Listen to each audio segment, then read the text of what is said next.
name is BJ Swain, and I have some stuff I'm going to pass around to start, and then I'll go through some introduction stuff. So there's two things here.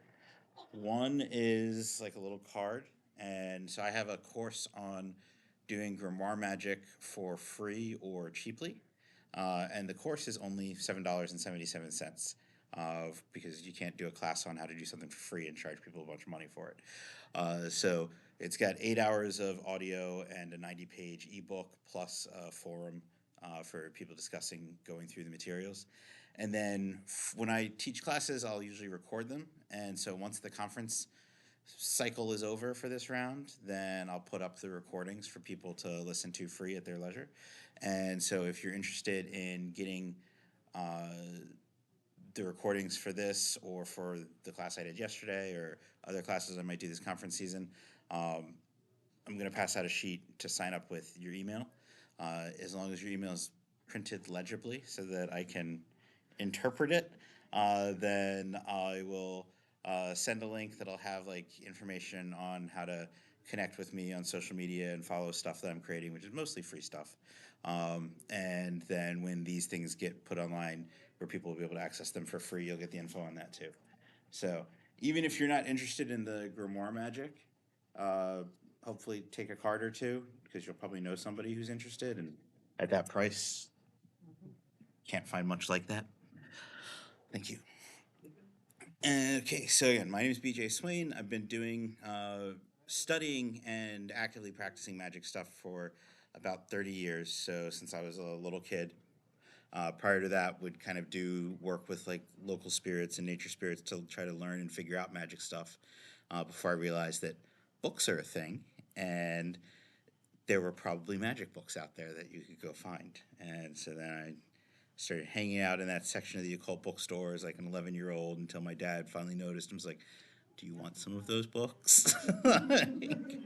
so, so I studied a bunch of different things. Started out with neo-pagan magic systems, like most people do, and then as a teenager moved into Reconstructionism and ceremonial magic, so very opposite ends of the spectrum. But then have also worked in areas of witchcraft and the AA, the OTO, and now I focus on what I call European traditional magic as kind of an umbrella term for stuff like the Greek and Egyptian magical fragments, historical witchcraft, the grimoires, all of those sorts of things. Um,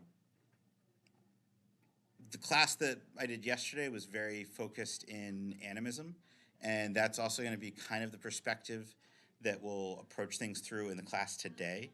But the class today's focus, whereas yesterday it was kind of like there's shifts in how people think about the spirit world and the uncanny and things that are the other, and the perception that people have because our culture has changed. We have to look at the changing shape of how we describe those things. Today, I'm kind of talking about something that's almost the opposite side of that, where we're looking at how uh, our culture has changed and our needs have changed. So, how do we determine how the new fits in with the magical in terms of the types of spaces that we use and in terms of how we understand what gods and spirits to look to for things that didn't exist back when people were kind of developing all this stuff? And so, one of the things that is kind of good to think about and the background on that are gods and occult powers eternal in nature? Are they things that sort of exist temporarily and something new comes into existence? Or are they things that exist in a way and over time they change and develop, just like how people learn and grow and change and develop? Or are they sort of outside of those effects that time has? Or do they exist in a way where perhaps they experience time, but they themselves are unchanging?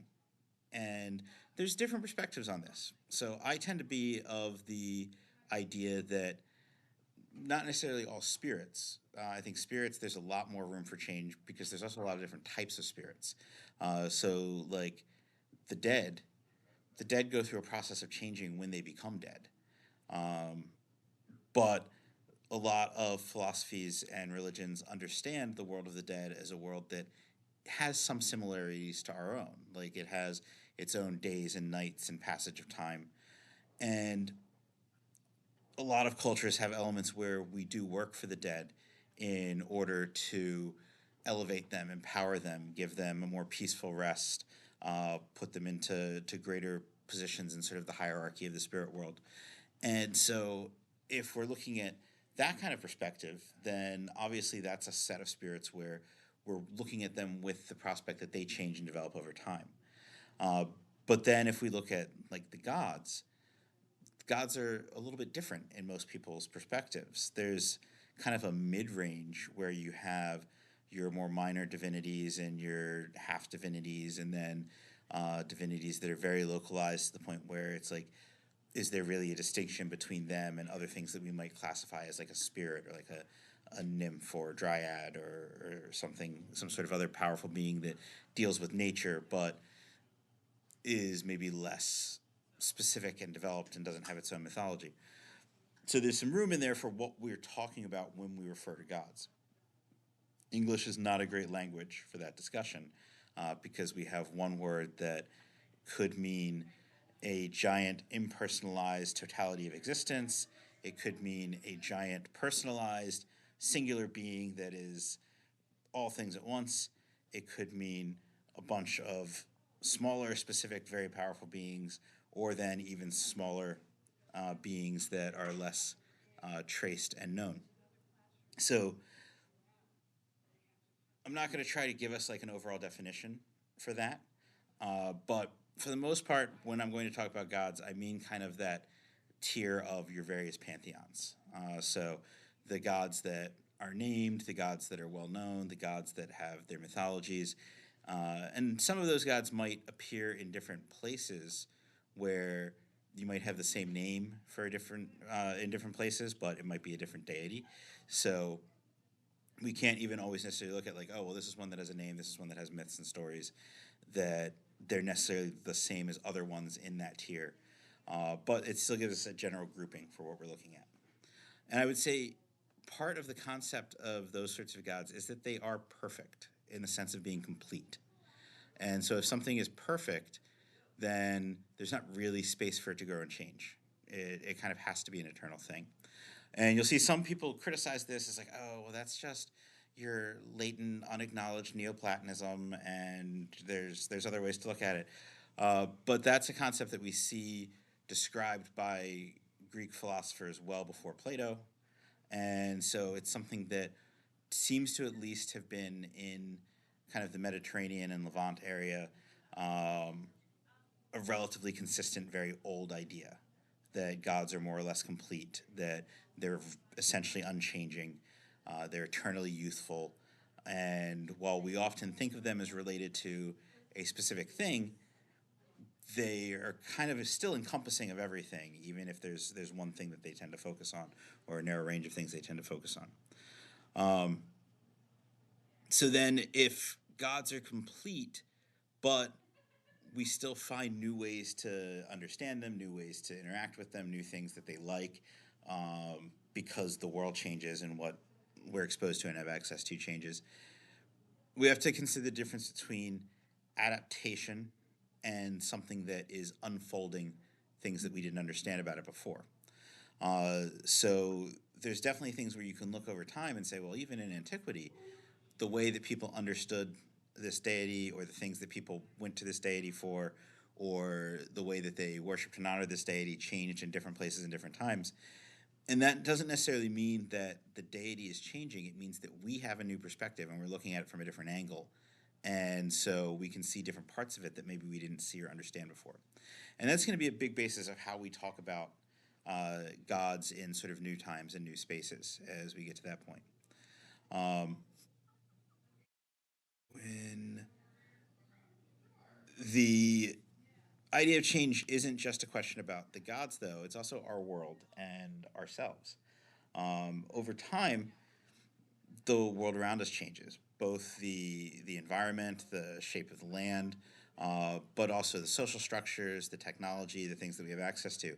And with that, our needs change and our perceptions change. And sometimes it seems like those changes are huge and drastic and revolutionary. But generally, the changes that we experience, they're all part of a continuum. Humans stay more or less the same. Going back thousands of years, we're pretty much the same as people 6, 7, 8,000 years ago. We just live in different ways. The level of intelligence or understanding hasn't really changed. It's just we have more tools and we have more things that we've been exposed to and built upon. Um, so some of those changes in the grand scheme of things are small, even when they feel big in our own lives. And I mean, everyone alive right now can probably look back and be like, wow, the world has hugely changed. But if you look at it all sort of like big picture, which is kind of the perspective that the different powers we would be turning to are looking at it, our changes are probably relatively small at once, but overarchingly large over time.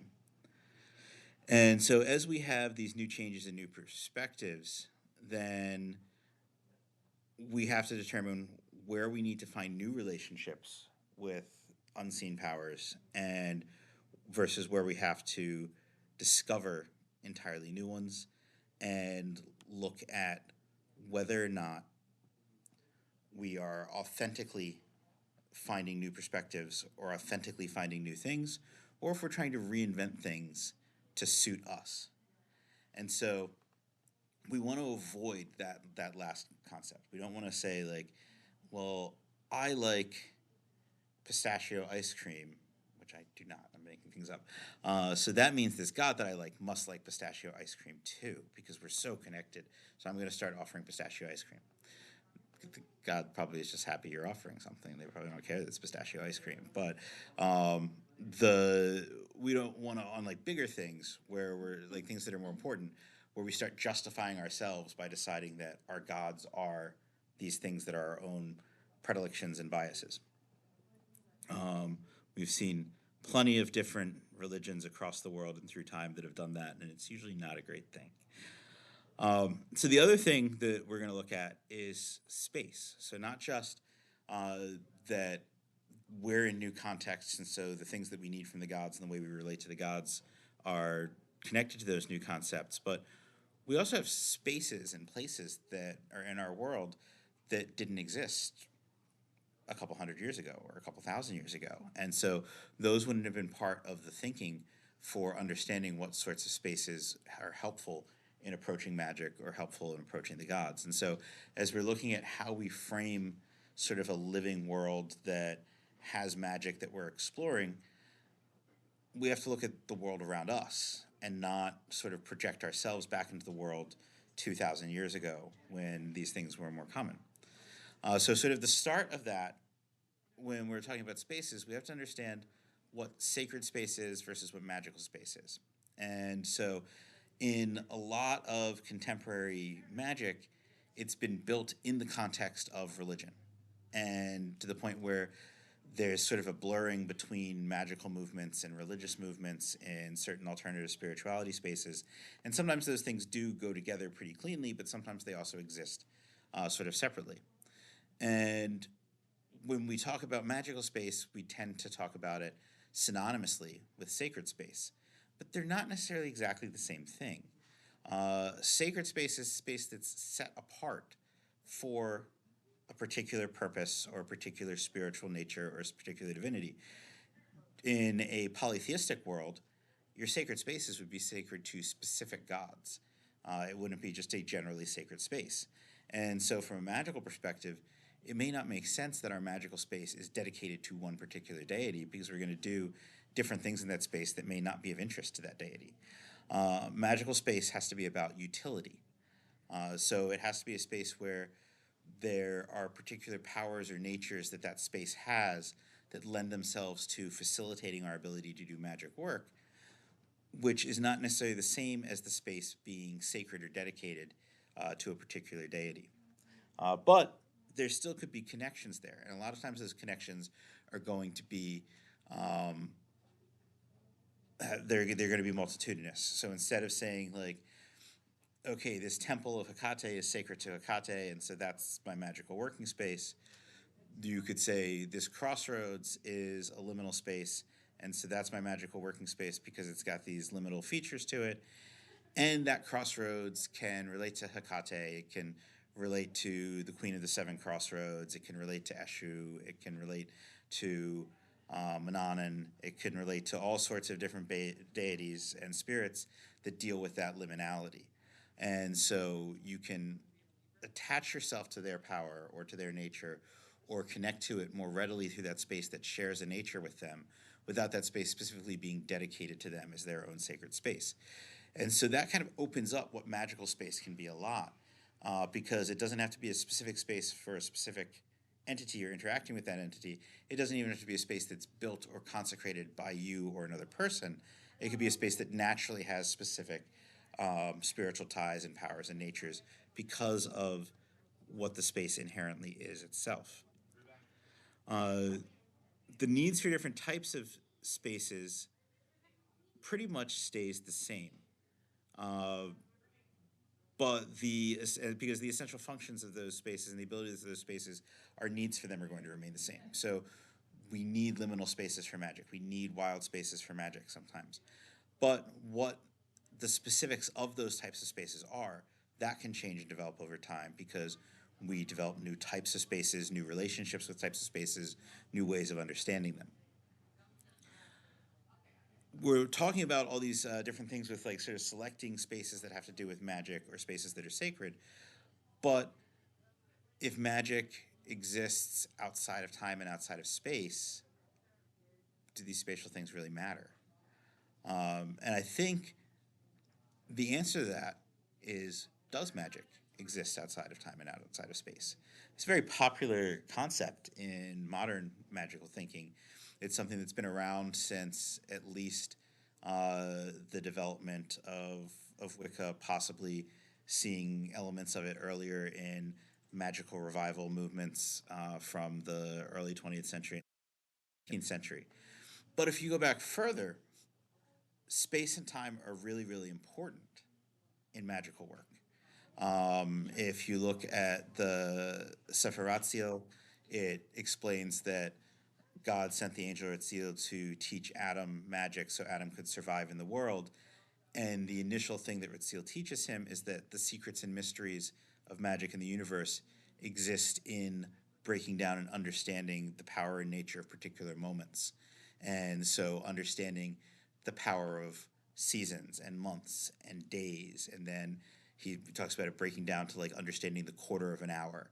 And so time can be very granularly important or very broad scale important in a lot of traditional magic. In the Greek and Egyptian magical fragments, there is an invocation to Tyche where like Eros is used in the invocation, but the opening of the invocation invokes the time that the ritual is happening at and the space the ritual is happening in, because the space itself is also alive and also part of the ritual. So if we root ourselves into thinking that once we make our magic bubble, then that bubble exists outside of time and space, we're rejecting the ability of that space and of the time in which we're working to have any sort of sway or input or power or interaction with what we're doing. But if we look at it in a more animist model where we view the actual space as alive and where we view that there are spiritual rulerships over different pieces of time that we experience, then we can start incorporating those things actively with what we're doing and turn them into components of the magical work and allies of the magical work we're doing. Another element of this is directionality. When you look at a lot of early modern magic, directionality is very important. In Liber Juratus, where it gives instructions for conjuring the aerial spirits, it describes the aerial spirits as moving on the winds. So rather than them creating the winds, they travel to us by riding the winds. And so you have to first learn the names and the powers by which we invoke the winds in the different directions. And we have to know what direction this particular spirit comes from in order to know what wind to invoke. And then we have to practice invoking the winds and then invoke the wind to invoke the spirit. So the direction becomes very important in that case. Throughout most medieval and early modern conjuration, we see elements of that. In the Enochian system, you stand across from the space that the angel's supposed to arrive because the angels are directional. You have the four kings who rule the different directions, and a lot of people today think of them as ruling the elements, but for the most part, there's no actual description of them related to the elements in most early modern magic because the elements don't feature as importantly there as they do in modern magic. But directionality features very importantly. So that concept of direction, of time, of the land that you're standing on, that becomes really important in a lot of traditional magic. If we step back further into going into kind of a Platonic context, the initial creator deity in Platonism, or the initial deity that you're able to consciously know that has characteristics and that you can be aware of beyond the one and the good, is Aeon. If we look at Zoroastrianism, there is a branch of Zoroastrianism where before Mazda and Ahriman exist, their father, Zervan, exists. Zervan and Aeon are both lion serpent deities, and they're both related to time and space. So essentially, the idea that we see in modern physics as space-time being kind of the general field that creation is built upon and all movement is relative to space-time, there's an element of that in Platonism, where the first knowable deity is essentially space-time itself. And so there's an overall sacredness to space and time as the basis of all creation from that context. There's other bases of creation we can look at too. If we look at Orphism, then it becomes night as the basis of creation rather than space and time. But night's also kind of a measure of time. And so we still can draw into that idea that time and space are fundamentally important for any sort of development of creation or any sort of manifestation. So we're going to start off with looking at spaces. And again, we're going to focus more on the concept of magical space than specifically sacred space. And I think we can break down the types of magical spaces into four pretty simple ones that encompass lots of things. If you look at specific systems, you might find other breakdowns, and they might get a little more granular with it. But I think you can also still roll those up into this set of four, typically. And so you have liminal spaces, wild spaces, haunted and abandoned spaces, and negotiated or constructed spaces. I think a lot of times when we talk about liminal space, people put the liminal and the wild together and think of them as being the same. But they are actually very different things. So a way to kind of understand the difference between a wild space and a liminal space, the woods are a wild space. It's, at least now, like there were points where the woods were very cultivated and very controlled. But at this point in time and through most of the early modern period, the woods were something where you didn't necessarily know everything that was out in the woods. You didn't have control over everything that was out in the woods. There were dangers in the woods that couldn't be managed through law or through human society. And so the woods are a wild space. Because there are things that are unknown, then it's a space where the shape of things can change more and where there's more optionality there. So that makes it a magical space. A liminal space would be the edge of the woods, where you're able to partake somewhat of the wildness of the woods. You can perceive the wildness and the unknown, but maybe it is against a meadow, which is a more controlled human space where you can more openly see what's happening. The general rules that govern your society or govern your village or your town are going to apply more easily in that meadow space than in that unseen space of the wilderness. And so you have both elements of that in that edge of the woods as opposed to being actually in the woods. So that, I think, is a decent explanation of the difference between a liminal space and a wild space. Similarly, the seashore is a liminal space. Under the water is a wild space. And so you've got on the shore where all the elements of your wild space and your controlled space are bleeding together and intermixing, and so it's liminal. But under the water, you've got the wild creatures that are under the water. No one from the land is able to control what's happening down there. You can't see everything that's going to happen from outside of it, so it's got that wild, unknown element. So liminal spaces are probably what we think of most when we think about spaces for magic. Um, and I think it's really been cool over the last like maybe 15, 20 years that the concept of liminality has become a super common concept in magic. There was a point where you wouldn't hear that word very often. Like, a lot of spell checkers still deal with recognizing liminal and liminality because they aren't they're not concepts that are used a lot outside of magic or possibly parts of like anthropology or folklorism. Um, but I think in a space with a lot of people who have explored magic, the concept of the liminal is pretty common. But basically, it's a doorway. It's a thing that's between two things, and so you can straddle that and partake of both things at once. And so the nature of that is one that is a nature of shifting. So you've got potentials on either side of that liminus, either side of that line that divides things, and determining how one potential moves from one space to another space relates to the idea that it's like, okay, you've got things where you've got possibilities and you've got things that exist, and moving between possibility and existence is something where it's crossing that sort of line of interconnected potentials happening, which is the same thing you have at like a crossroads or in a doorway or in any other space where there's sort of some sort of liminality. Like, it's not everything is determined yet in that space. Again, your classic examples, like we said, seashore, the edge of the woods, the crossroads, cemeteries, which is a different sort of liminality, where it's almost like you have sort of elements of the liminal space, elements of a wild space, elements of a haunted space. But you've got a space there where the space is designed for the dead. It's where the bodies stay. It's where they're anchors to the physical world day. But the space is designed for the living. It's the place where we get to go to visit the dead and to think about the dead. Um, so it's got things where it's got multifaceted components in what its purpose is and why it's there, as well as multifaceted components in the types of beings that are routinely there.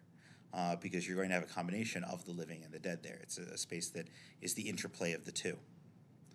Wild spaces, again, wild space largely deals with a space where there's a lot of unknown, a space where you can't know everything about it, you can't see everything about it.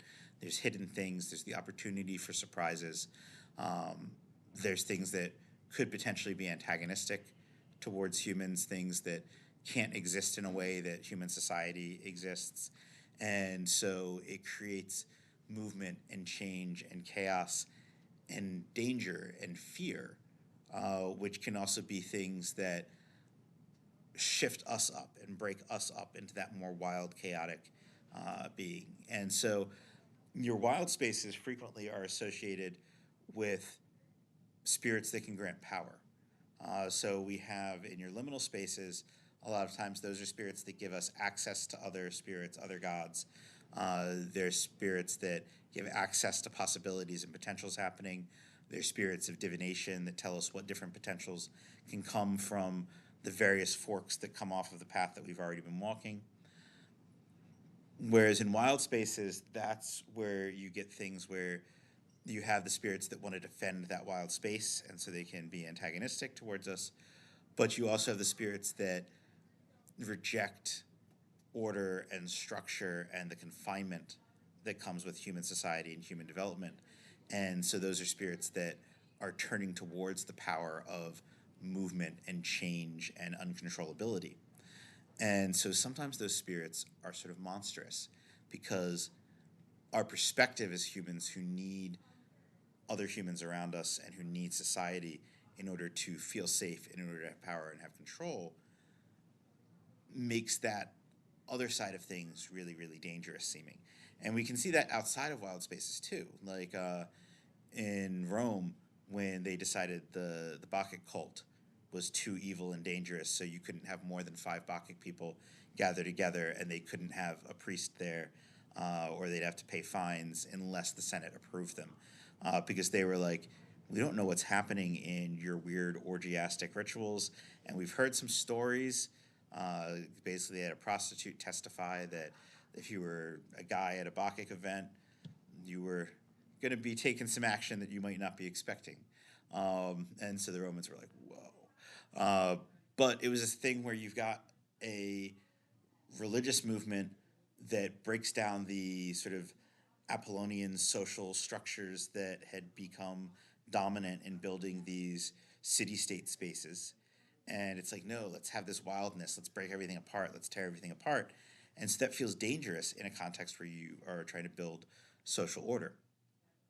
So sometimes we perceive those spirits as dangerous, and they are, but they also can be the spirits we need sometimes. And so, like in Obeah, you have Sasabonsam. And in some contexts, generally your more sorcerous or magical contexts, he's kind of described as this powerful uh, kind of crossroads devil, trickster spirit that can give power and sorcerous fire to people. But then in other folklore, he's kind of an evil tree vampire that's going to kill you and hunt you if you're in the forest. And those two things are not mutually exclusive. And there's a sensibility to the idea that something that can be terrifying and dangerous like that is also the thing that has power and that can provide power because it's not confined the way that things that don't have power are confined. And so that's essentially sort of the magical nature of wild spaces and what you sort of turn to wild spaces for magically. Haunted and abandoned spaces grow out of the idea that a lot of spirits don't like elements of humanity. So whether it's the noise that humans create or like all of the hustle and bustle, whether it is the way in which we build things up around us, in a lot of mythology, it's the smell of humans that puts off spirits. But whatever the reason, there are certain spirits that seem to prefer spaces that are not particularly inhabited by humans, but sometimes they like spaces that were once inhabited by humans, but are empty now. And so you see a lot of early modern spells for contacting the fair folk, where you go into an abandoned house that the fair folk are known to visit, and you leave things for them, and you can therefore obtain things through that interaction that allow you to contact them or allow you to see them more readily. Jinn are another spirit that often has that kind of association.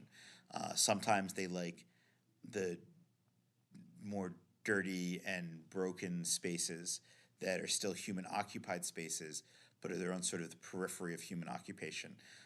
So, like places where garbage is collected, places where there are like public bathrooms, things like that, where people will move in and out of the space. And so it's still somewhat populated, but people stay away from the spaces for the most part because they're the spaces that we don't think of as clean and pleasant.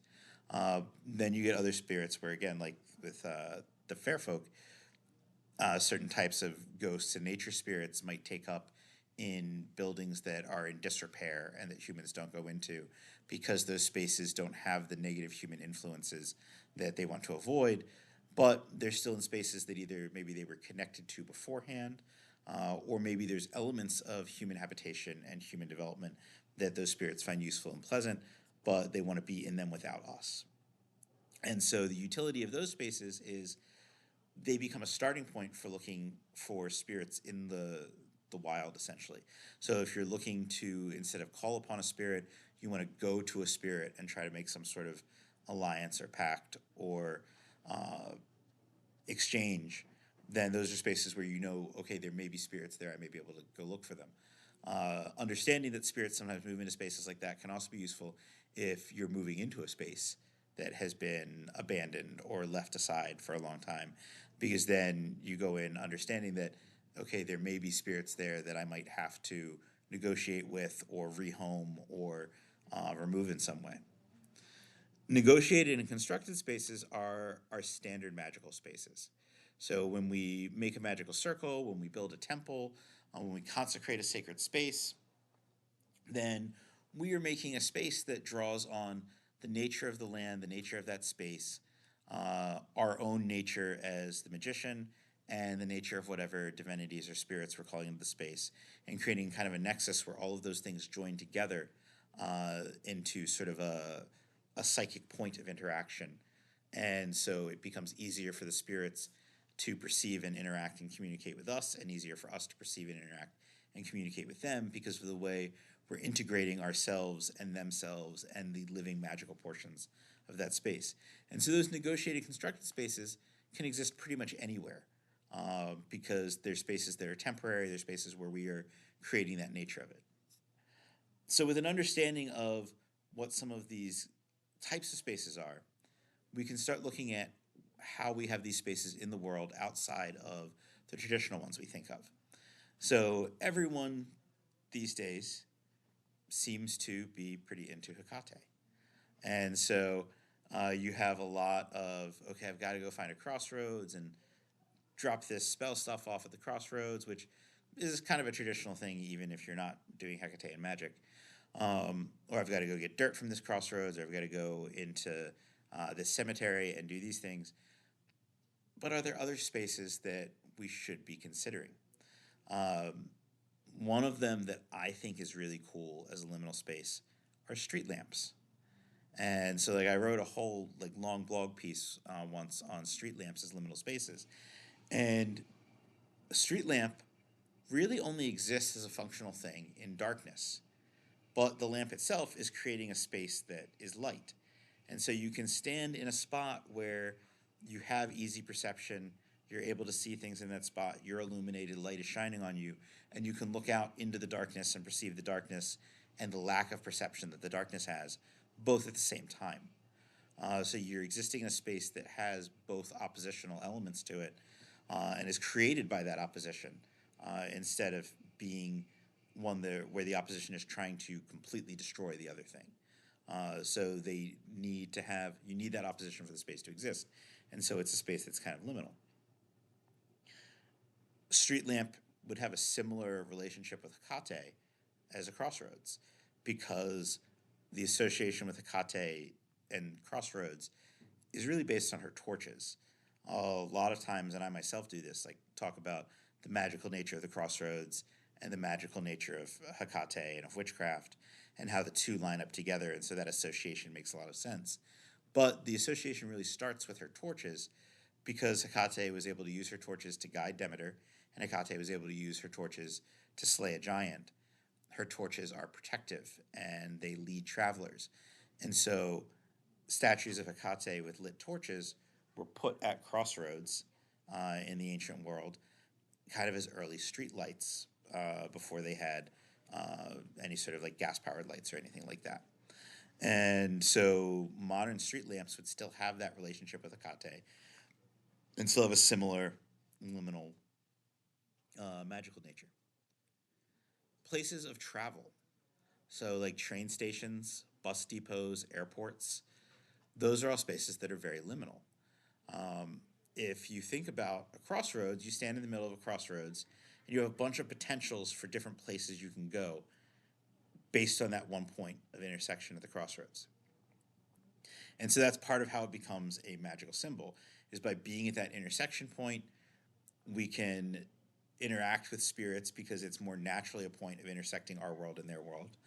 But also, being at an interconnection point, different potentials for existence can be seen as moving through that road. So we have kind of everything that's led up to where we are at the middle of the crossroads, and then we have all sorts of different converging forces, and we can stand at the middle of the crossroads and kind of decide which one gets let through or which one gets carried through on the path that we're going to continue.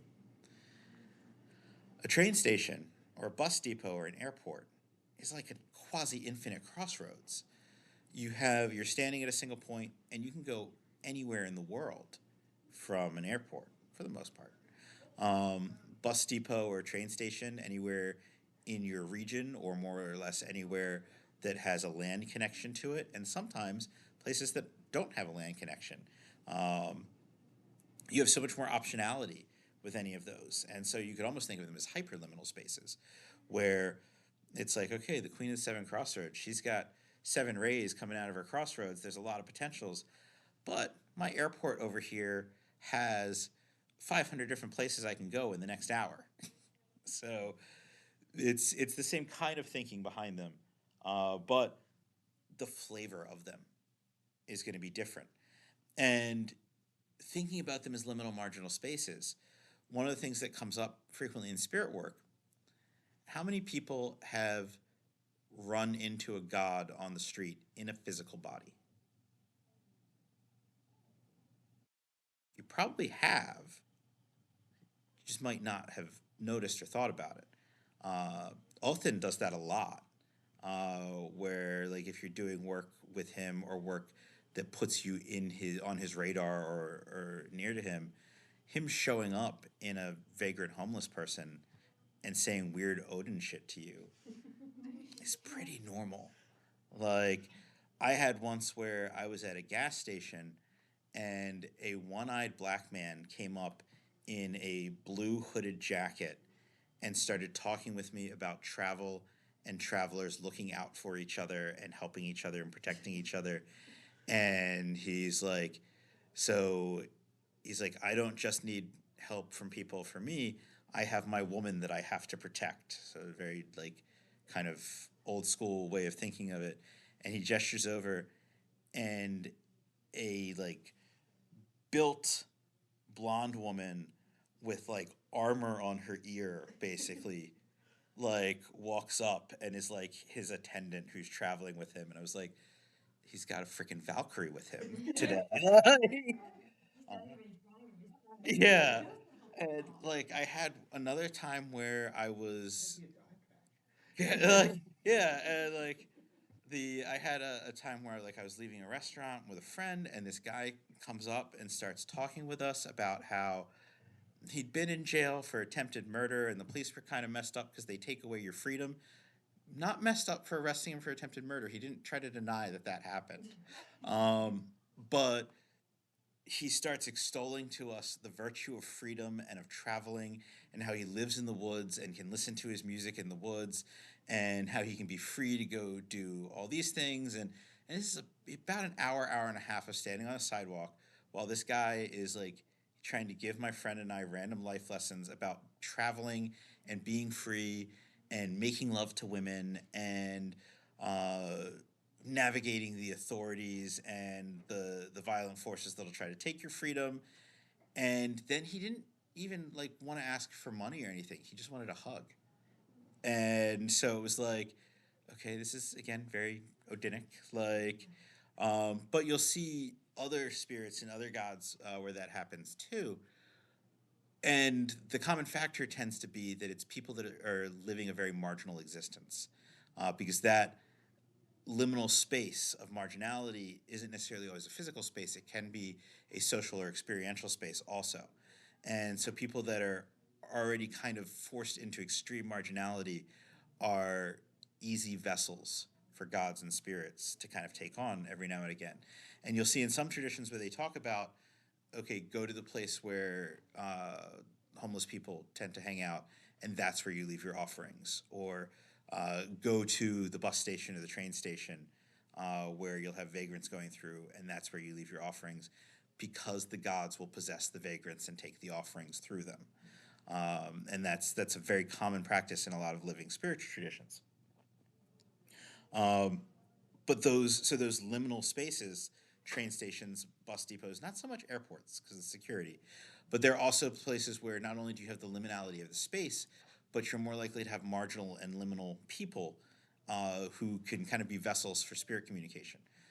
Now, obviously, this is not like let's objectify poor and marginal people and try to get them possessed to talk to gods, but hanging out in those spaces might give you the opportunity to have something speak through someone to you. Denny's is another one. Probably Waffle House, but I'm not from an area where there's Waffle Houses. Yes. Very much. Yes. Yes. Denny's is literally the Dionysian. Yeah, I was gonna say like Denny's is named after Dionysus. Dionysus, basically. All right, so wild spaces. Oh wait, actually, for another liminal space, the internet. So the internet has that same interconnection of multiple spaces and conversion of things moving from one space through another and through hubs that then take it out into multiple other spaces. So the internet is essentially a series of giant interconnected crossroads. Um, so the internet could also be thought of as kind of a conceptual liminal space. How you would work with that way, I am not nearly tech geeky enough to figure out some sort of technomancy for that, but I'm sure there are people who have. So wild spaces. do we even really have new wild spaces? If the idea of a wild, yeah, that is actually literally one of the notes. It's again with the internet. so, so yeah, we do have new wild spaces. Like, well, if a wild space isn't something that is necessarily cultivated by people, it makes it seem like, well, that's going to stay the same spaces that it always has been. But the internet definitely has things where law and order and social structure are broken down, and where the overall control of human society is not as present, even though human society is necessary for it to exist. You also have dangerous human spaces where you have that same sort of unknown, the same sort of breakdown of law and order and social structure, where our society has essentially created pockets of space that are broken. They're broken from society, and things can happen in them that are not the expectation if you're used to typical social order. Like, they have their own order, just like the woods has its own order. Yes. Is the dead internet theory where it's just places where more and more reading AI talking to AI, is that creating more wild space? I mean, it Like there's seems like it nations would of be. humanity, but they're starting to like Yeah, go where it rogue. starts to break down. I mean, that's like this that happens where um so when I was 18, my friends and I used to like to do urban exploring, and we would break into an old sanitarium, and like I almost fought a bat in the sanitarium basement once. There were hallways and corridors you could walk through where there'd be eerie light because the roof had caved in, and there were like trees growing up through stairwells and hallways now. And so it's a human created space, but they even had like a person living at the periphery of the space to take care of it. But because it was abandoned, it was definitely within the realm of those abandoned and haunted spaces, but was starting to shift back into being a wild space despite being a human created space. Something like the internet or dead internet, or like just spaces where there's a different, more wild social order because our social institutions have abandoned those spaces. They're probably wild in a slightly different way than a haunted and abandoned space eventually becomes a wild space. They're more still actively human spaces, but the wildness of decay is still present in them, just in a different fashion. And that decay also is kind of a magical principle, especially if you think of things alchemically, that breaking things apart is an initial part of constructing just about anything. Any magic we do, like if you kind of think of things from like a perspective done in like hoodoo, where it's like, okay, this is stuff that's bringing things to you, so you're gonna do things clockwise and towards yourself, and this is stuff that's sending things away, so you're gonna do things counterclockwise and away from yourself. But there's always that component of change. Death is always part of the process of magic. So not necessarily in the way that like ceremonial magicians are like you've got to always banish beforehand, because a lot of times when they're talking about banishing, it's like they're really just invoking kind of like their higher essence or the powers connected to that authority that they're calling upon, um, but more in the sense of like you've got to break apart the locks and bounds that are on existence. And you don't necessarily have to break everything in existence, but by breaking apart the way things are locked together and allowing movement to happen, you're changing what is to something new, and then you're trying to define through magic how that change is going to come about afterwards. And so decay, that we find in those abandoned and haunted spaces and in spaces that are rewilding themselves, that itself is a magical force that we would necessarily call on through those spaces. Um, Haunted and abandoned spaces, I think more authentically, there's not anything new to that. Like, it's still, whether we're talking about a uh, series of homes dug into cave structures at the side of a mountain, or we're looking at suburban utopian constructed social planning. Uh, Once people move out of those spaces, they're abandoned. Like, there's not a whole different quality to what an abandoned space is. So those probably stay about the same. Uh, I guess you could also create new abandoned spaces by trying to create opportunities for spaces to rewild themselves or spaces to have humans move out from them. But I don't know, you might have to be like Cobra Commander to, like, on a widespread range, force people out of an area, or the government, or a really wealthy person. Well, we were down in Maryland. There was space just to PA across Centralia where they were coal mining. Oh, Now the whole area is abandoned because all the coal veins are on fire, and you can see the steam and everything. that has to be magical as anything. Like, because you've got sort of like the abandonedness of it. There was probably a lot of things going on that would have left psychic impressions or left things that would draw spirits to a place like that. You've got sort of the liminality of working under the earth and bringing things up onto the earth. You've got burning earth happening. It's like there's so many interconnections and different things. Like, have you done work in that space before? Or? I haven't been there yet. I've seen photographs there. There's like two or three people, families that still live in that space that just refuse to abandon. Mhm. But it's basically if they move out of the house at any point, the government's basically said like if this house is no longer it's gone, they're gonna bulldoze it Mhm. because nobody can live there anymore. And but you have this one piece of the highway, the major highway went through there. Mhm. That's just basically cut off from the rest of the highway, and people have done all this chalk work where they kind of do their urban exploring and good and such. But I haven't been there yet. I want to. That sounds really cool. Mhm. Reservoir, but it's there are a couple whole towns that were just forced. Everybody who was living there was forced out and flooded. So it's this weird, both constructed but also abandoned, or maintained, but the the houses are underneath there. That's really interesting too. Like, yeah, that sounds like that would be another space that'd be pretty rich for, like, exploring several of the different elements of these types of things that make a space magical. Um, so for negotiated constructed spaces, again, because those are things that you can kind of build anywhere, there's not necessarily a newness for those. But because we've had shifts in the way our social norms are, there's probably a lot of spaces that would be used for those sorts of things that wouldn't have been before, as well as spaces that, um, not necessarily because of social norms, but just because the spaces weren't popularly used in the same kind of way that we use them now, where you can create negotiated constructed spaces and spaces where it would be unusual. So, like, if you went back to the 1500s and stayed at your local public house, likelihood of people creating widespread negotiated spaces for magical work there pretty low.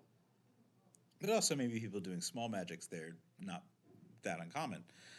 But a bunch of us were just in a ritual in a hotel last night.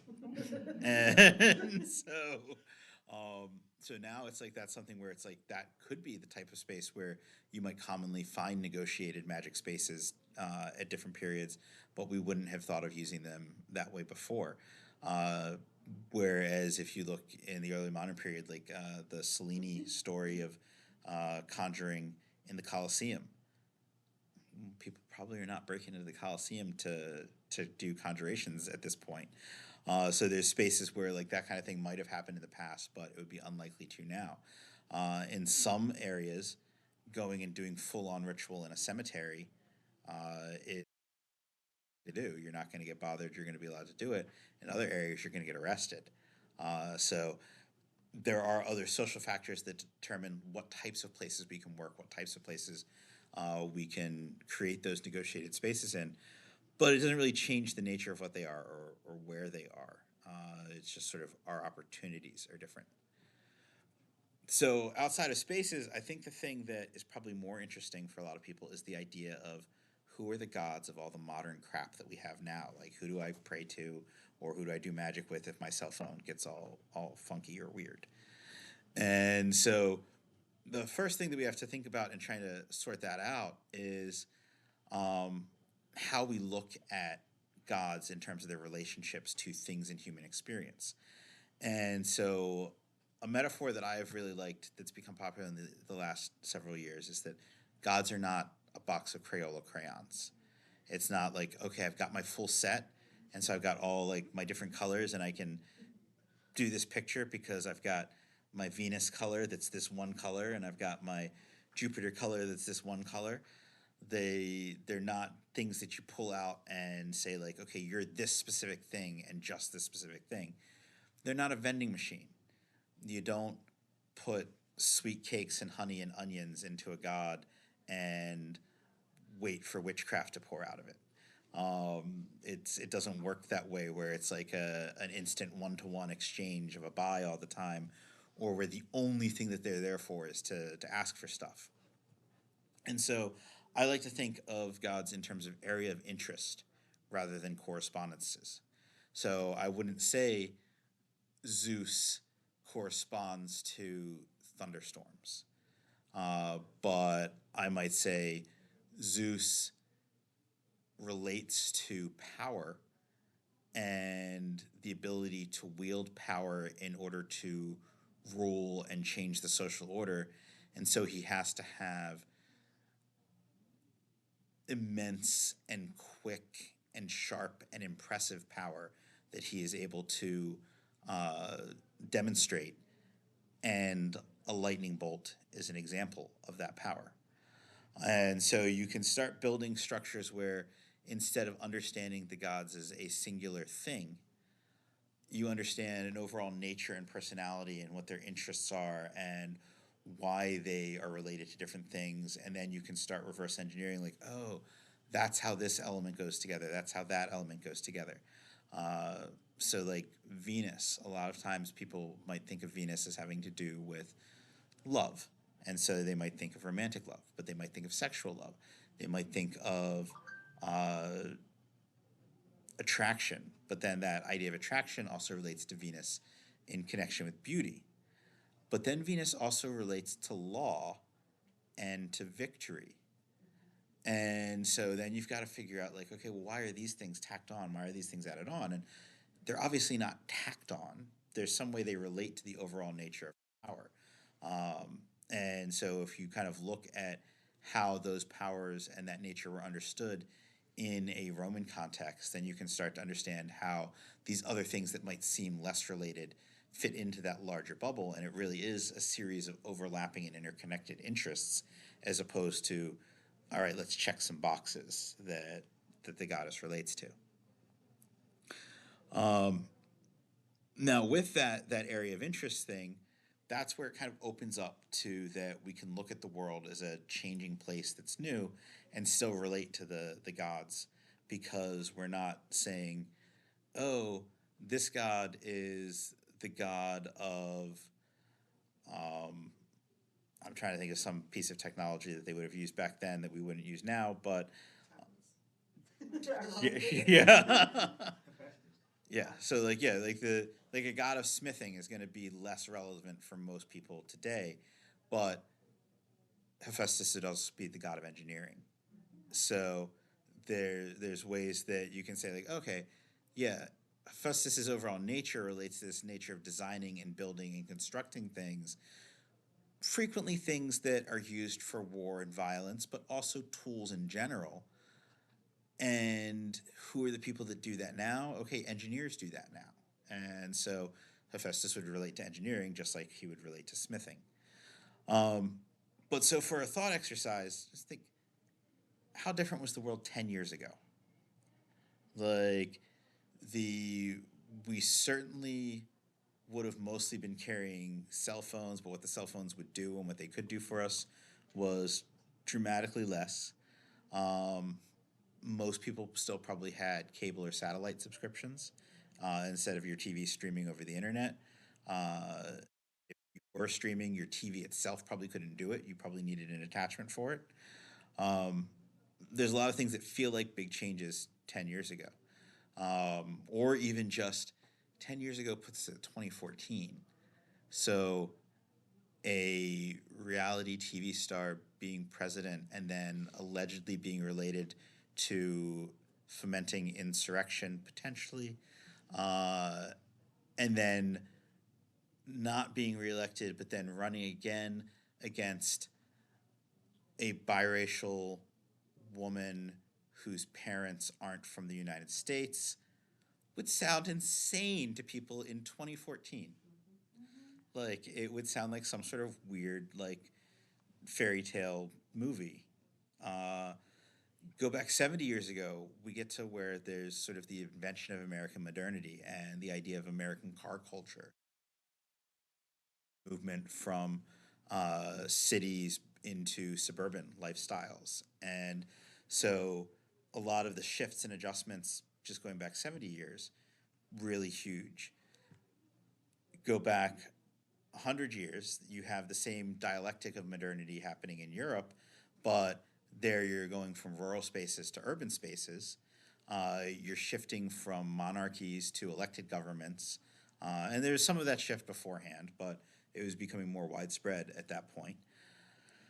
200 years ago, 1,000 years ago, 2,000, 6,000 years ago, we're always going to find huge major changes in the shape of humanity and what existed. 6,000 years ago, humans had pretty much similar mental capacity to what we have now, but they were just learning to create civilizations that had settlements.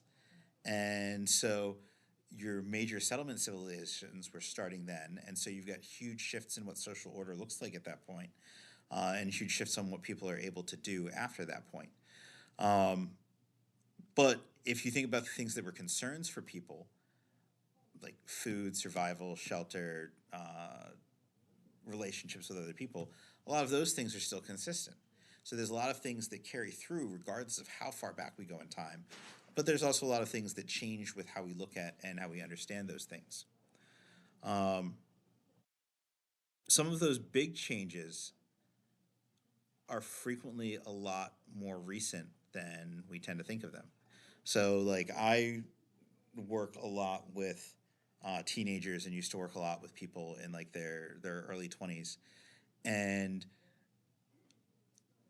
you'll have where some of them don't realize that the Cold War ended like 10, 15 years before they were born. They think of that as like super far back in history. And yeah, and like it's like I've had people where they're like, it's weird, like I'm routinely interacting with this person who it's like remembers the Berlin Wall falling. I learned about that in history books in school. I'm like, well, I just watched it on the news. Like, Yeah, that was the year I was born. Well, this yes. Liz kids down high school. We learned in the history. Right. Yeah, Yeah. yeah. And so these things that yes,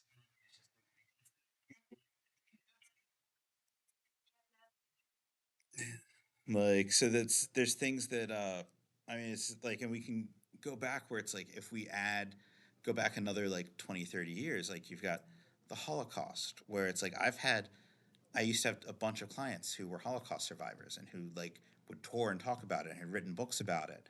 And it's like that's one where again it's like it feels like it's like this really long time ago in the past, but it's like no, like there's still at least at this point a handful of people who were around when it happened, but tons of people where they're the children of the people that were around when it happened. Same thing for the Great Depression. It's like we're only going back like 20 years before that, 15 years before that, something like that. And so again, it's like you think of like, oh, this is like this long time ago. Like John Steinbeck novels are like talking about like historical fiction at this point. But it's like, yeah, I also had clients who like they grew up during the Depression and like went through all that. Yeah, it's gonna because we keep mentioning Mhm. get just how young we are. Yeah. You know, something that happened years ago, it's ancient history. Mhm. No, there's entire countries where not the World War II, which were like, oh, that's ancient history. That happened 40, 50 years ago. Uh, Countries there have been around for 1,000 years. Yeah. 50 years ain't nothing. They're still feeling like it just happened yesterday. Yeah. And It's a, and that's like my next example is going to be like how many generations away from slavery are we? And so it's like I think my great grandparents, some of them would have been slaves. And so where it's like they're people who like overlapped with being alive with me, or maybe great great grandparents, so maybe not the living overlap, but still very close at that point. Um, but for like thinking about Europe, how long has the Italian language existed as an actual singular language? About 150 years. So Barely a unified state now. yeah, It's still culturally so different, right? and like Germany, there are still castles with princes because they only moved to being a singular unified country in the 19th century. So a lot of things where we think about things that have existed for a really long time, it's like the world's in constant states of flux and change, and some of those things are really huge. Um, but even within all those changes, we're still always going to need things. We're still always going to desire things. And so there's always going to be a reason for us to need magic. But the things that are specific or how we need them or how we get them changes over time. Um, so, like, one example that you could look at just about any magic text from probably the 19th century going back into deep into the ancient world at the beginnings of written history, they're going to have spells to make people love you. A lot of times the spells are worded in a way or presented in a way that are relatively specific. So to make a man love you, to make a woman love you, to make a woman come to you, to make a man come to you. There was like the news about a magic book being translated a few years ago. One of the spells was to make a woman take off her clothes and dance for you. And so like very specific. yes. And so now we would have a social change where a lot of people would be like, no, magic shouldn't be used for stuff like that. But it was one of the predominant things people would have used magic for a long time, and still is, even though people are less socially happy about it. But a big shift in modern social structures, the spells that delineate this is a spell to make a man love you, this is a spell to make a woman love you, they're all based on heterosexual assumptions. And so the nature of the spell might shift a little bit, where it's like if there's little things where it's like, this is how the spell changes when the target's a man, this is how the spell changes when the target's a woman. Well, what if it's a man trying to get the man or a woman trying to get the woman? Are there things that change in the spell at that point? And there are some magical systems like hoodoo where there are things like that that are present in the system, but some of the other like European systems, that was probably a thing people still did in the past, but wasn't widespread or open enough that you're going to commonly see magic specifically for those things. And so you would have to figure out like, okay, is there something I need to change? How do I change this? How do I apply it? Do I just like swap which one I'm using because of the context? There's reasons we have to look at changes on like really basic things like that, as opposed to some of those more sweeping big things that we would think about. Um, there's also some needs and desires that could be entirely new. We have a lot more social mobility these days. So you have a lot of spells in early modern texts where it's like, this is how you get the favor of a judge, this is how you get the favor of a king or a lord. And in that context, a lot of those people are overlapping people. Whereas you would have very different people that you would need the favor or approval from now, but also your relationship to those types of people and how you deal with them would be different now than it would be then, because we have different types of social structures, and social mobility creates more opportunities for people at different levels to deal with each other. Um, Also, new technology and items that didn't exist. Again, we mentioned cell phones, but TVs, sorts of things like that. These are things that people wouldn't have thought about magic for in the past because those things just didn't exist. You also have things where it's like stuff still exists, but like focus shifts. So looking between the medieval period and the early modern period, or the medieval period into the early part of the early modern period, going into the later early modern period and sort of post Reformation and into the Enlightenment, your magic books from the earlier part of time are mostly concerned with courtly needs. So it's like, here's how you get an army, here's how you move a person over a long distance quickly. Here's how you get the answer to please the king or queen. But then when you get to the stuff that's more post Reformation and early Enlightenment era, how do you do alchemy? How do you learn these liberal arts sciences?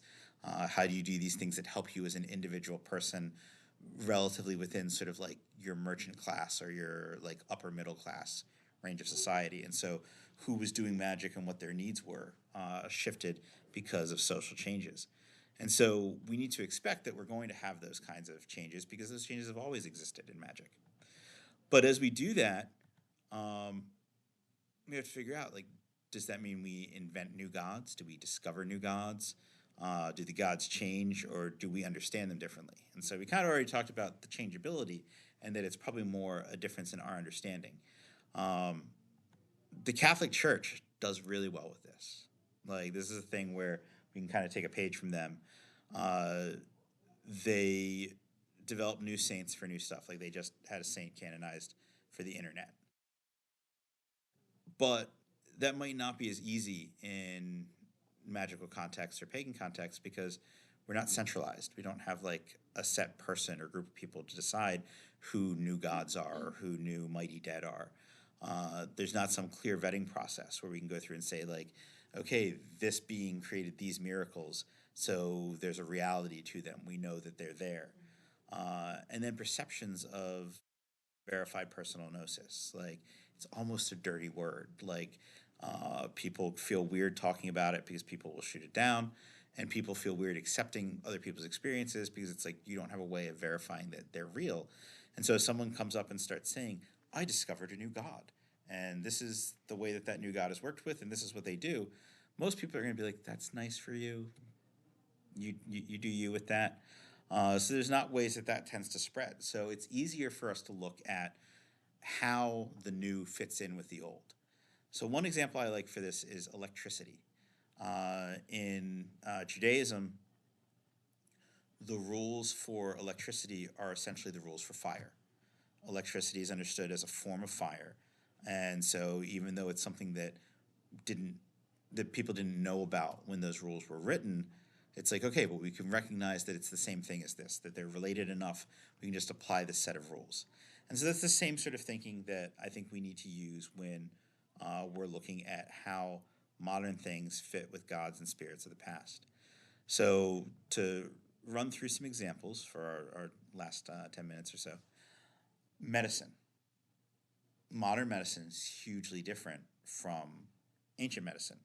Um, in fact, we kind of look at Paracelsus as sort of the beginning of modern medicine and the idea of looking at the causes of a symptom and treating the cause instead of looking at the symptom and then applying something that was related to the symptom. And obviously, medicine has developed a lot even since that change, but the concept of what medicine was different in the ancient world versus today. But medicine, I decided to use that as our starting one because even though there's a lot of different internal components with how medicine works and what medicine is still the same category. It's still the same basic idea, the same basic goal. So Asclepius as a god of medicine, there's no reason that we need to look for a new god of medicine. We already have one, even though medicine's different. But that doesn't mean that some of the internal components in medicine might not be ruled by someone else. So if we're looking at different types of medical equipment, different types of medical treatment, there might be other gods or spirits that we know of as being related to specific parts of the body or related to specific types of experiences where they might fit better as rulers for that specific area of medical interest. Uh, Airline and train travel, obviously things that didn't exist in the ancient world. We've already kind of associated the spaces of those things with liminal spaces. But as travel, Hermes or Mercury. So it's something like that's another like low hanging fruit one. It's pretty easy because the basic concept already existed with a god. We're just doing it in a different way. Now, the actual train or the plane might be ruled by someone else. But if we're looking for us traveling safely or traveling efficiently, then we still have the same gods that we can look at for that. Cars. Can anyone think of like who you might turn to for a car issue? I mean, I could see that. I would think more boats for Poseidon, Well, remember, but he created the horse. yeah, okay. And Actually, it's still that called is horsepower. yeah, that is good thinking there. I usually would look at Mars because Mars rules chariots, and so it's a precursor to the car. Uh, Yep. And so I think like Hephaestus, if I wanted to, if like I was in students for automotive engineering and doing their annual, where they build a car and do their race and like tests for it, Hephaestus definitely would be the god that would make sense for that. I think, or if you were the mechanic trying to figure out fixing a car, I think Hephaestus would be the god for that as the person trying to get their car fixed, because there your concern isn't necessarily how it's fixed and what the engineering is. Your concern is having a working chariot to take you from place to place. I would still probably look to Mars for that, but calling on Hephaestus also to guide the mechanic, probably useful. Sports, also Mars. In Rome, there was the Martius, which was a sports training field. But a lot of sports grow out of military training and physical training for soldiers. Um, I've also done spirit work with martial spirits where they're specifically like, here's a talisman to use for these sports things. And so, books, books should be an easy one to figure out. Anyone have ideas for books? Who, uh, Apollo's an interesting thought. What was your? Oh, I Sorry. went Egyptian with that one. Okay, what was your Egyptian answer? Yeah, Tote would be who I would think of for that. And again, like Hermes or Mercury for communication. Apollo's interesting though. Why was your thought Apollo? Muse. Okay, yeah. So from the perspective of a writer, then yeah, Apollo would definitely be a good one. Uh, from the perspective of a person like a book collector, then actually that might be separate from Hermes or Mercury or Tote too. Yeah, that yeah, because it's kind of like a treasure gathering, uh, which could also bring you back to Poseidon again or to Hades too. Um, who is it? Oh, okay, yeah, that would be a great one for book collecting. Yeah, television. So I think television is interesting because we can break that one down. And so like the television itself, um, for people like innovating and designing televisions, Hephaestus. Um, for people creating broadcast content or for people looking for broadcast content to watch, probably Hermes or Tote or one of the communication gods. For TV productions, I don't know if there's a god of management. There probably is a god that has who? Yeah, actually, that I can like imagine Athena in a boardroom, like yeah, yeah. Well, that gets back to Dionysus as god of theater for actors looking for auditions. Dionysus and Venus. Um, so, but yeah, for the actual like your set directors, your writers, you might have like a combination of Venus and Dionysus for like your set directors and art directors, and maybe Dionysus and Hermes for your writers. I guess you work in those sorts of fields, so like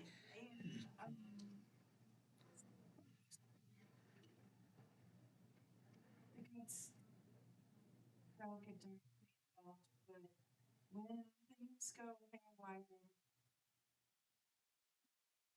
yeah, usually Dionysus. yeah. It gets weird sometimes. So then I think there's also ones that are less straightforward. It's like computers. You have kind of the easy answer of like Hermes or like any of the communication gods, but computers do a lot of stuff that isn't just communication. If you think of computers as essentially a math oriented thing, And so then gods that deal with logic and mathematics might be the gods you'd look at. Um, if you're looking at computers for their ability to design or to run 3D printers, we might be looking at Hephaestus again. Computers are one where I feel like because they do so many things, it's probably necessary to identify what you're looking at the computer for and then figure out a god that relates to that particular component of the computer or the component working with it. I forget the name of the group, but there's a small group that's kind of starting to basically create a god Mm-hmm. for the computer, for the internet, and the god's name is like Al-Turing. Hmm. Al-Turing. Interesting. Mm-hmm. Like the and yeah, I mean you definitely have that kind of particularly in like sort of your chaos magic spaces, where instead of looking for how do these older gods still relate to these modern things, where there's like let's just build an egregor for this, and I tend to think of egregors and gods as being somewhat different, but it's definitely a reasonable way to approach that same problem of how do we figure out what spirits or what gods to look at for these different things. I think the internet is another one like computers where there's so many different things with it. You're probably going to look for gods for those specific things. But then there's also some stuff that's like a little more conceptual and weird. So like religious persecution in a world where you don't have a bunch of different religions. The where like in the ancient world there wasn't so the idea of picking and choosing and moving through religions, you don't have as much of a sense of particular religions being persecuted or pushed out, whereas you have that today. So like are there gods that people who are trying to defend against religious persecution can turn to? Um, Rhiannon sprung to mind to me for that because of her unfair punishment when her son was kidnapped. So like, but that's one that could apply for any sort of persecution, rather than just religious persecution. Uh, And Judge God. yeah, yeah, God, any God of justice would be a way to do that. And I think that's a different angle where if you're looking at a God who, in their mythology, experienced persecution, then you've got kind of the rising up against persecution angle. If you've got a God of justice, then you're dealing with institutions stepping in to end persecution. And so like other things like racism, like that's another thing where like the ancient world wouldn't have really had a concept of that. But it's something that's relevant in today's environment. Um, and that's one where it's like it's a lot harder to kind of think of like who a god would be for that. But Live in systems where there's different families of gods. mhm. I think of like Loki on the moon, Yeah. people, gods that Yeah, and frequently those gods um, tend to be very important, particularly your gods that are a cross between the two kind of warring factions of deities, where it's like either they're going to be the god that leads one side or the other side, and so they are like an interesting thing to explore in general. So they probably would be good for that.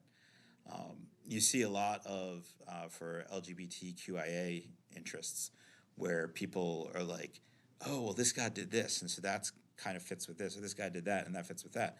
And so, like, a popular one is Dionysus for transgender issues. And I think, like, sometimes we look at those, and there's very surface ways where there is a similarity, but when you look at what the actual thing that was going on with the god or in the myth is, it's pretty different than what we're dealing with now. But then there's other ones where you can dig in and say like, oh, okay, this is really similar and it's the same thing. Like Tuer Shen in some forms of Taoism, where the story of a guy being in love with another guy and staring at him through a crack in the shower, and then it's discovered, and so he's shamed for it and is executed as a result, and then he's brought back as a rabbit god. It's like, well, that one there's not really anything where it's like what's going on is different. The story is just straight up a story that applies to this. Um, so like that's an area where there's a lot again a lot of different specific issues and different specific experiences people have where they might look for gods that relate to those. And sometimes what we'll find is a god who it's like they had something similar, but you've got to wonder, like, okay, is the God going to understand it the same way? Is the fact that the gods are more immense than us, like the fact that their experience was different than what we're dealing with in a modern experience, or what's presented in the story isn't exactly the same as what we're going through, is it still close enough that they're the right God for it? Or is it different enough that maybe there's another God that relates in another way, and maybe the relationship isn't as straightforward of a relationship? Maybe it's something where there's a parallelism there. And I think ultimately, when we get into that sort of situation where it's like, could be, maybe not, divination is probably the thing to do to answer, like, whether or not a God is like actually interested in that thing. Um, as we looked at this, like, it was kind of easy to use like Greek and Roman figures because those are ones that are well known by most people. But you'll also find where, like, if you identify a god that relates to something, a god from another culture that we might say is similar to that god, might not relate in the same way. So, like sports, I'd probably call on Mars for sports. I probably wouldn't call on Ares for sports, because the military stuff and the war is different than the way that Mars does, even though a lot of times it's very simplistically described as though they're basically the same, actually thought of very differently in their own cultures. And like Ares has nothing to do with like farming and shepherds. Mars is originally a shepherd god. And so like Mars has elements related to queerness. And so as like a patron of Rome, sort of almost co-equal to Jupiter at some points, Ares doesn't reach that kind of status in most Greek city states. So even when we find a god and we're like, okay, this god relates to this, but I don't really work in that pantheon, it's not always going to be a one-to-one switch with looking at another pantheon. Sometimes you've got to restart the process and look at the specific individual natures of the gods in that pantheon as opposed to how they compare to others. So that takes us just a couple minutes past the time today. It's a little better than yesterday. Were there any questions or thoughts people had before we? It is very early on a Sunday. I'm having a lot of thoughts about the whole like internet tech as a liminal space and like what to do with that. Yeah, no, I think It's that very interesting. that one is an interesting one. It was brought up at another conference where we were talking completely different topic, but that was one of the things that got me thinking about doing this as a class. But it's also one where I'm like, some of these new spaces I can really dig, but I can't figure out how I would want to work with the internet as a liminal space. But I think it's really cool, the idea of thinking of it as one. So hopefully more people start thinking about things like that and we see more exploration of it. Yeah, that's definitely something I want to kind of look for too. So So go back to way back, magic space versus sacred space. So I mean, the general feeling among pagans is the idea of self-divinity. Mhm. So in theory, wouldn't your personal space be sacred space? It could be. And I think that's one of those things where a lot of like my framing and thinking of it is leaning a little bit more towards ancient pagan mindsets, which wouldn't have had that same like personal divinity focus that modern pagan mindsets have. Um, but that's kind of like the Church of Satan thing. Like your the most holy holiday is your birthday, like where it's like if you're dealing with yourself as a divinity, then yes, those things that are personal to you become specifically sacred to you. And even if you're not like looking at the perspective of like individual humans or their own personal divinities, you're still also going to have your own correspondences and affinities and things that you relate to. Um, and one of the lineage that I was trained in, one of the exercises that we do is go through and identify the basic forces that are at play in our existence, and then we look at people in our lives that correspond to them, places in our lives that correspond to them, different things that we experience and use on a regular basis, and you build almost like a correspondence chart of things that are specific to your life and your environment. And I think that can be a really useful process. And it's a type of thinking that's not far off from this either. You can apply the same type of thinking in both of those contexts, I think. It was a meme out there a while ago. Hey, somebody ever wanted to stop me? Just do Yeah. this.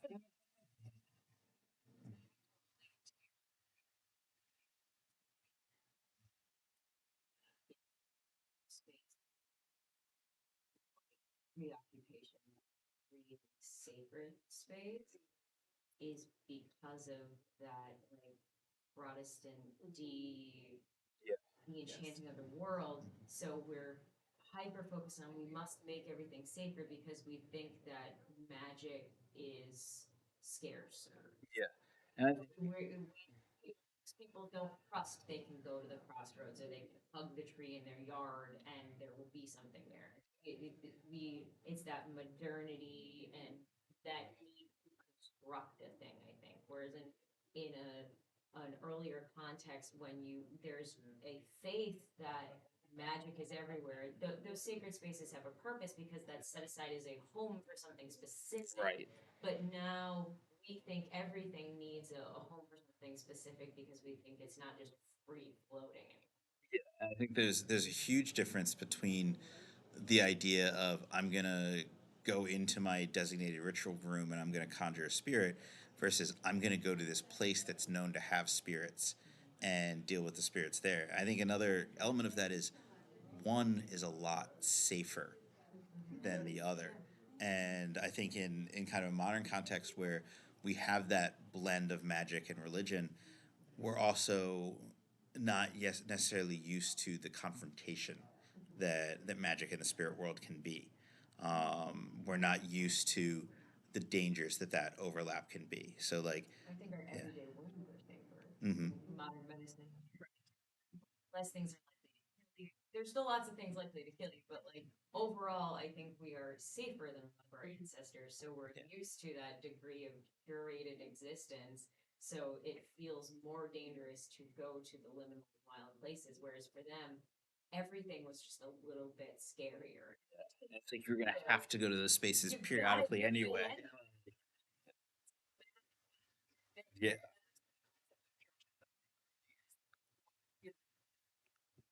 About 1,000 years at least of Christianity, Catholicism specifically ruling, Western society, and that's the only place you can have sacred magic. Right. And because you don't have like a multitude of spaces for a multitude of beings, and those spaces were also what defined your community. So, which was very different from, like a pagan space, you'd have like, okay, this is the temple for the main deity for this place. There's a bunch of other temples, but the rulership of the community wasn't from the temple for that deity.